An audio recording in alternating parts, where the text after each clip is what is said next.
असम, केरलम, पुडुचेरी में विधानसभा चुनाव है। 3 राज्यों में विधानसभा चुनाव के लिए वोटिंग जारी है। तो वहीं असम में 3 बजे तक करीब 75.91% वोटिंग हुई है। केरलम में 3 बजे तक 62.71% वोटिंग हुई है। तो वहीं पुडुचेरी में 3 बजे तक 72.40% मतदान हुआ है। तो देखिए, ये वोटिंग का आंकड़ा जो है सामने आ गया है। दोपहर 3 बजे तक का ये आंकड़ा हम आपको बता रहे हैं। असम, केरलम और पुडुचेरी में विधानसभा चुनाव जारी है। तीनों राज्यों में विधानसभा चुनाव के लिए वोटिंग चल रही है। 3 बजे तक का आंकड़ा सामने आया है, जिसमें असम में 3 बजे तक 75.91% वोटिंग हुई है। केरलम में 3 बजे तक 62.71% वोटिंग हुई है। तो वहीं पुडुचेरी में 3 बजे तक 72.40% मतदान हुआ है। तो देखिए, असम और पुडुचेरी में मतदान की मात्रा जो है वो ज्यादा है। तो वहीं केरलम में 3 बजे तक 62.71% वोटिंग हुई है।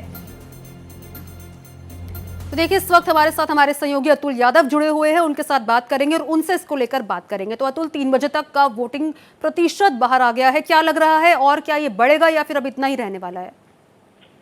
बिल्कुल, ये असम में रिकॉर्ड मतदान है और अभी ये बढ़ेगा, क्योंकि मतदाताओं की जो भीड़ है वो अभी तक कम होने का नाम नहीं ले रही है। जो मतदाताओं का जोश है, जो उत्साह है, वो मतदान को लेके काफी बड़ा हुआ है। और इस बार पहली बार ऐसा देखा गया है कि किसी भी मतदाता को घर से निकालने की नौबत नहीं आई है। अब ये चाहे तो दोनों तरफ से अपील का असर कह लीजिए, क्योंकि सबसे पहले पीएम मोदी ने ट्वीट किया, अपील की, उसके बाद फिर राहुल गांधी ने एक वीडियो संदेश जारी किया, उसमें अपील की। तो दोनों ही पार्टियों के जो शीर्ष नेता हैं उन्होंने अपील की। स्थानीय नेता लगातार कैंपेन में लगे रहे, चाहे वो इस पार्टी के हों या उस पार्टी के हों। तो मतदाताओं के अंदर जो जागरूकता आई है वो इस मतदान प्रतिशत को बढ़ाने में एक मील का पत्थर साबित हुई है। और जो अनुमान लगाया जा रहा है कि ये जो मतदान प्रतिशत है ये 80% से ऊपर जाएगा। काफी सारी अच्छी खासी वोटिंग यहाँ पर होती नजर आ रही है। अतुल, क्या लग रहा है कि कौन सी पार्टी के फेवर में ये काम करने वाली है?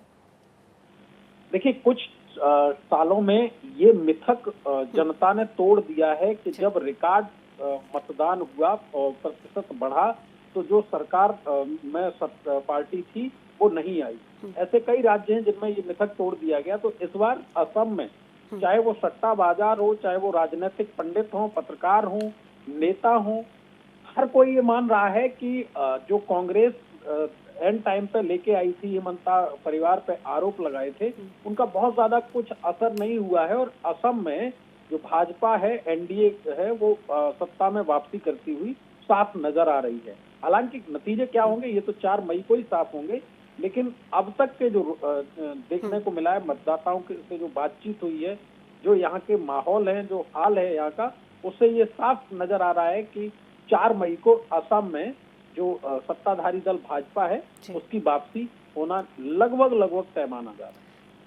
असम में बीजेपी की तरफ से दावा भी किया गया था कि हैट्रिक जो है हमारी सरकार ही बनाएगी। तो वहीं कांग्रेस ने भी कहा था कि हमारी सरकार आने वाली है, लेकिन अभी आपने कहा कि बीजेपी ही जो है वहां पर ज्यादा भारी नजर आ रही है। देखिए, कांग्रेस और बीजेपी में 2 चीजें हैं जिनको समझने की बहुत जरूरत है। कोई भी अनाउंसमेंट करना और आत्मविश्वास में तल्लीन हो जाना, इनमें एक बड़ी पतली लाइन होती है जिसको समझने की जरूरत है।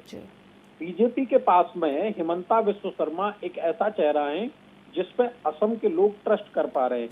कांग्रेस के सामने ये संकट है। कांग्रेस में अगर गौरव गोगोई को छोड़ दिया जाए तो उनके बाद में कोई भी ऐसा चेहरा नहीं है जिसपे लोग विश्वास कर पाए। तो कांग्रेस के पास जो विश्वसनीयता का संकट है वो काफी हद तक कांग्रेस के लिए नुकसान पैदा करेगा। दूसरी बात यह है, देखिए, गौरव गोगोई जहां से चुनाव लड़ रहे हैं, मैं कल वहां गया था, मैंने लोगों से बातचीत की थी। तो एक वर्ग ऐसा है जो ये मानता है कि सत्ता में तो कांग्रेस आ नहीं रही है।